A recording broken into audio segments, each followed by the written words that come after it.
there's definitely something different about the way that a lot of people are responding to this incident, okay? And it's something which is indicative to me that we've certainly not seen the end of this. And unfortunately, when you push something into the shadows, there's a good chance that it's going to be forced to do something to get attention.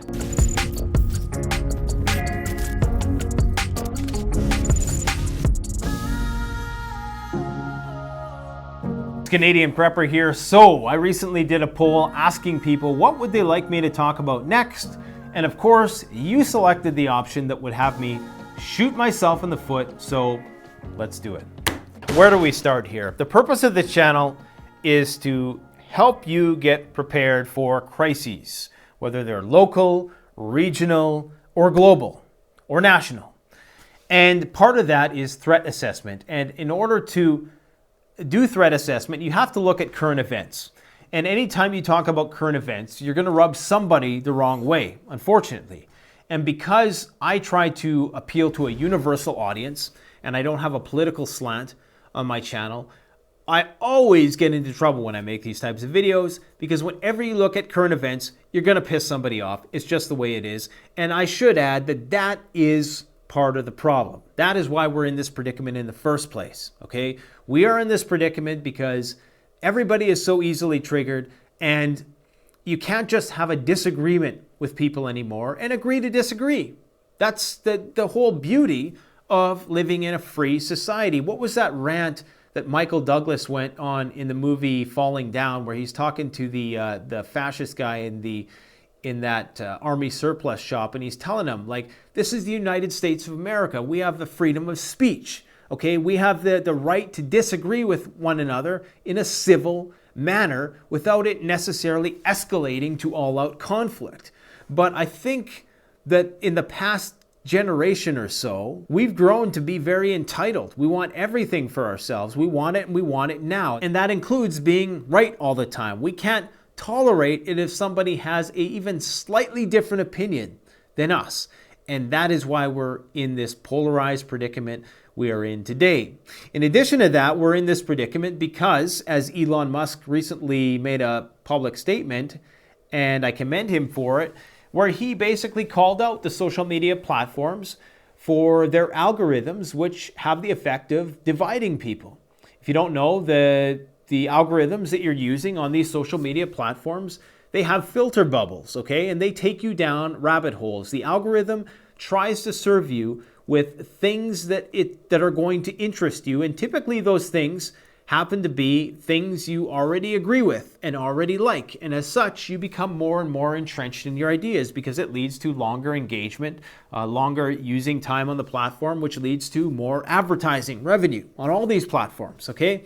So the algorithm is always feeding you more than the same. So you start to have this bias towards the world where you think that everybody thinks like you do, when the reality is that your perspective that you're seeing online is not the truth, okay? You're only seeing a mirror, a reflection of yourself. That's what the algorithms are trying to serve you. And this causes polarization, it causes divisiveness, and as Elon Musk indicated, he said that that's what led to the events at the Capitol.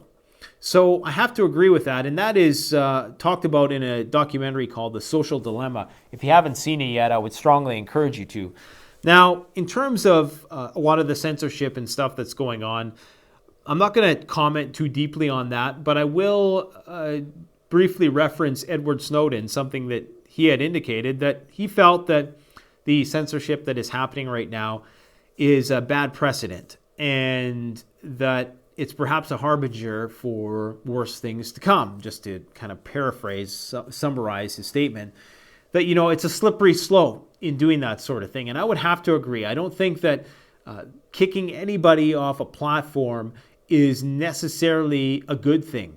Not only is it not a good thing in the sense that it's not going to stop the problem, but if you are really smart, okay, if you are really an intelligent platform, you would want the people on your platform so that you can monitor what they were saying. Okay, otherwise, if you kick them off, then you're pushing it into the shadows, And that is the stuff that breeds extremists. So I think that my gut feeling about this is it's probably going to escalate. I know in the last video, I was trying to be hopeful. I was trying to be optimistic about how I felt that, yeah, there's a good chance that, that there's going to be a bit more unrest. But at the same time, I felt that, there's an opportunity here for both sides to go and try to adapt their message in order to attract a broader audience. That it's not the end, okay? That, even if you are a person of the conservative ilk, you still have half the Senate. You won more seats in the House, I believe. You only lost the presidency by a slim margin. And let's not get into the details of that. I know somebody's already getting all butthurt, squirming in their seat because I didn't say that the election was stolen, okay? What I'm trying to say is that all is not lost, no matter which side of the fence you're on. Obviously, the conservatives are the ones that are down and out right now.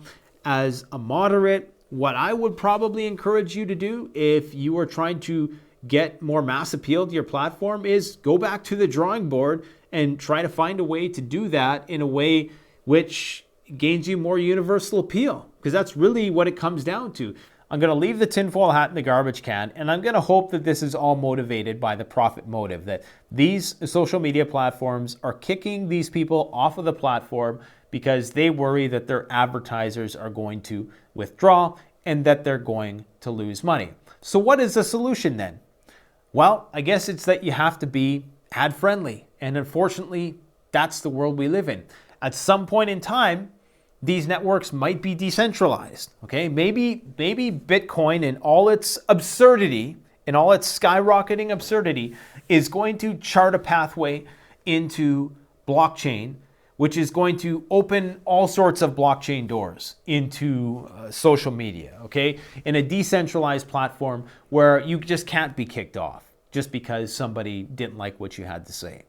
Maybe that's what's going to happen. Personally, I think the best way to defeat ideas, if you don't agree with them, is to challenge them and confront them head on. Now, some people just love censorship, okay? And I don't think it's a good idea. Now, what I'm seeing on the internet, especially within the prepping circles, is people are starting to talk about becoming more activated as a result of all this. Now, time will tell whether that's a good thing or a bad thing, whether that leads to an escalation of events or whether that just means people become more politically engaged, they find a way to appeal to that broader audience, or it just is going to make us even more polarized.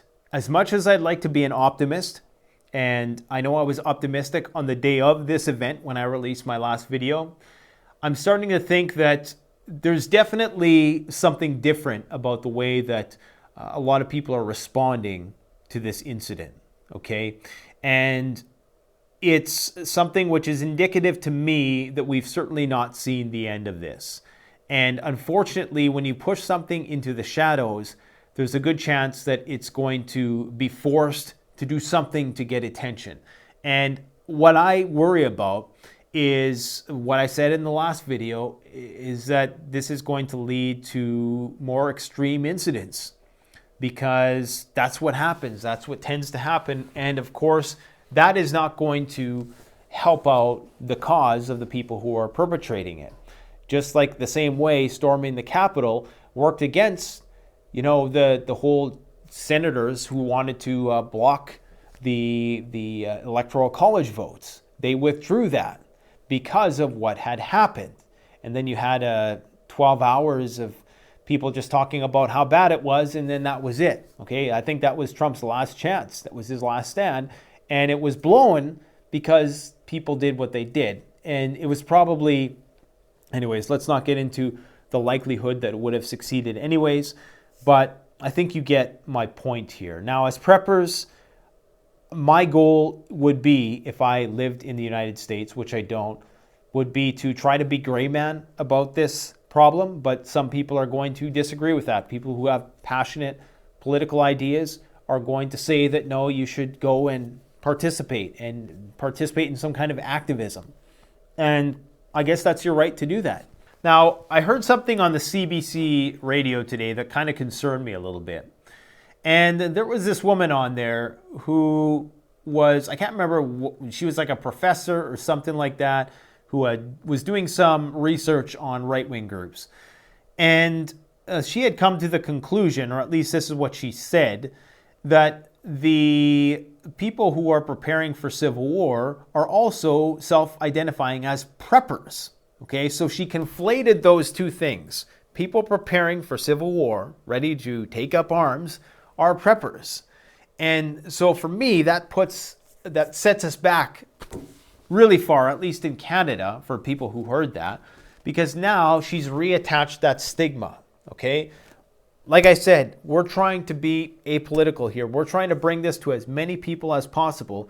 Prepping should not be a market which is cornered by either side of the political spectrum. Because let me tell you guys something, the more I talk to people who are not necessarily on the far left, but people who have progressive values, real progressive values, and people who have real conservative values, a lot of those people actually have a lot more in common than people who are like moderate left-wingers and more progressive left-wingers, okay? So what I'm trying to say is that the cowboys and the hippies, the rednecks and the hippies, are a lot more unified than a lot of people think, in that they want freedom, that they don't buy the bullshit of either parties. Tell me why the markets continue to skyrocket irrespective of what happens, irrespective of who gets elected. They were saying that, oh, the markets are going up because the Republicans retain the Senate. Now they're saying, oh, the markets are going up because the market likes certainty, and now that blue wave means that, you know, we know what we're going to get, and it's going to be a green energy wave, and yada, yada, yada. Anyways, guys, my gut is telling me that this is probably going to escalate.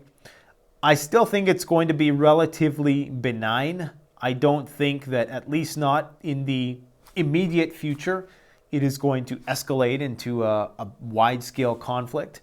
But I do believe there's going to be benign incidents that are going to occur as a result of people who feel that they have been disenfranchised, and people who feel ripped off because of the election.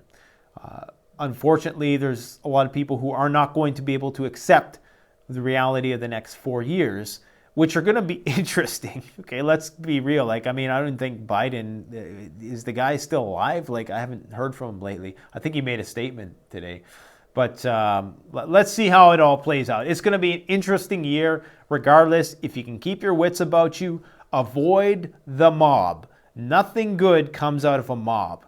If you're not in a trained regimen of soldiers, then you should not be in a large group of people who are mobilized for a certain mission, okay?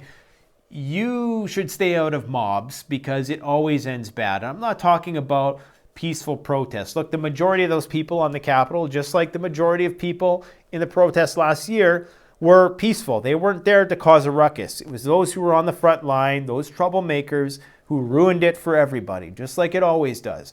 Don't be in that thick of the crowd. Don't be in the mosh pit, okay? Stay back in the rafters or wherever, because if you're in the mosh pit, you're going to get thrashed. That's a good metaphor for protest. I just thought about that. Concerts and mosh pits and getting close to the band and people who try to rush the stage and get tossed by the bouncers. Anyways, guys, we're going to have some fun still on this channel. I got a video that I was going to put out in place of this one about the best apps for 2020, and I got a movie review coming up.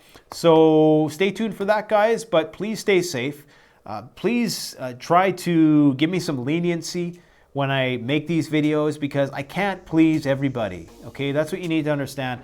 I cannot please everybody, and if I do, then it's just going to be a happy-go-lucky Mr. Rogers type channel where I never rub anybody the wrong way and I never do or say anything interesting. You don't want that. So cut me some slack. Thanks for watching, guys. Canadian Prepper out. The best way to support this channel is to support yourself by gearing up at CanadianPreparedness.com, your one-stop shop for premium, high-quality, brand-name products that have been tried and tested by myself and other YouTube gear reviewers. My subscribers save 10% off by using the coupon code SurvivalPrepper. All one word in all caps.